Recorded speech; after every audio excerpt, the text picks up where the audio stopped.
Hi, I'm Adriana Marais, and I plan to be one of the first human beings on planet Mars.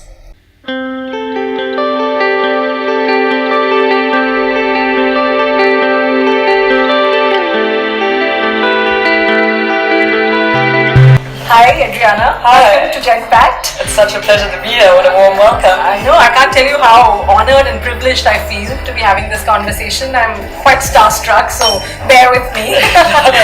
Pleasure to be here. Yeah, so we'll get right into it. So tell us a little bit about your childhood. What was it like? Did you have that aha moment when you decided you wanted to be an astronaut? Yeah, I think I've always wanted to be an astronaut. So at age 4, I imagined going to look for other planets.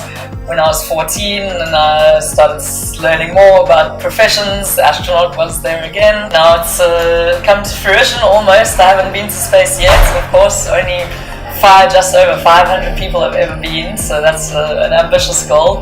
It's always been part of what I've loved doing, which is exploring and learning. So what was your first job out of university? So I've always worked. I mean, my pocket money was just a ridiculously small amount, in my opinion, and my parents refused to budge. So I was working in a call center for delivering food. I was working at the pizza place. I was waitressing. I was bartending. I was always doing part-time jobs. And in fact, the first real job I've had is probably now at SAP Africa. So how did Mars One happen? So I was at home in Durban, where I was living with a very good friend of mine, and she said at that time she used to read every newspaper every day. She's a writer, so luckily for me I had her as a friend, because she said and slid the newspaper across to me and said, you should read this. So I was putting on my shoes about to go for a run, and then I saw the article, call for volunteers for one-way mission to Mars. And a lot of people ask, well, how could you make such a decision to volunteer? But I didn't make the decision, it happened. I froze and said, oh, I'm going to Mars. And that was that. So I can't think of any other endeavor on Earth that I would be more passionate about or dedicate more time to trying to achieve. Wow. And you're among the 100 who've been shortlisted so far. And the next stage is going to bring that shortlist down to 24, right? So yes. How are you preparing for the next stage of shortlist? Well, I think I'm prepared. I think my whole life has been preparation for this. The key characteristics that they will be testing is your ability to be a good team player.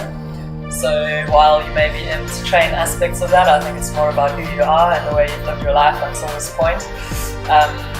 So I'm giving a lot of visibility to the project, getting kids excited about science and technology, getting adults excited about the future prospects for life, for society. And if you were to get selected, what would the next decade look like? So a lot of training with a group of members of the public who are then put through the kind of testing that astronauts would go through to get into an astronaut training program, and the winner will actually be put forward as an applicant for the European Space Agency.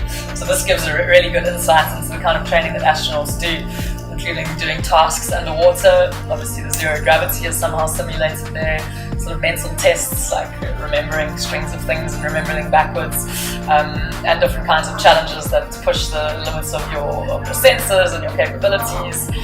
So this is some of the training we do during the 10 years, but of course the people who go to Mars are quite different from people who go to the International Space Station. At least the skills required of those who go to Mars will be a lot more than the skills required of astronauts, because we'll of course be setting up a civilization there and not just living in a space station for a temporary period.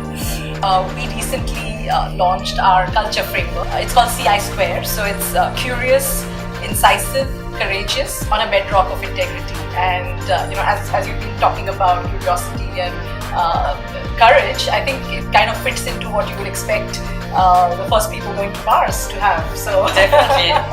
Yeah. So what would these terms mean to you? What would curious? The first thing I think of is the Curiosity rover, one of my favorite pieces of technology. In contrast to the moon landing in the 60s and 70s, which were driven by competition, I think this is a more celebratory spirit of curiosity, in which we will go to Mars for the first time. And indeed, we haven't been to the moon since '72, so it's high time we got off this planet again. Hi to all the Genpact employees. I know there are a lot of you. I'll try not to be intimidated for those of you watching. The support and the welcome I've had here has been amazing, and I really look forward to sharing my story, and feel free to interact on Twitter at Adriana Marais.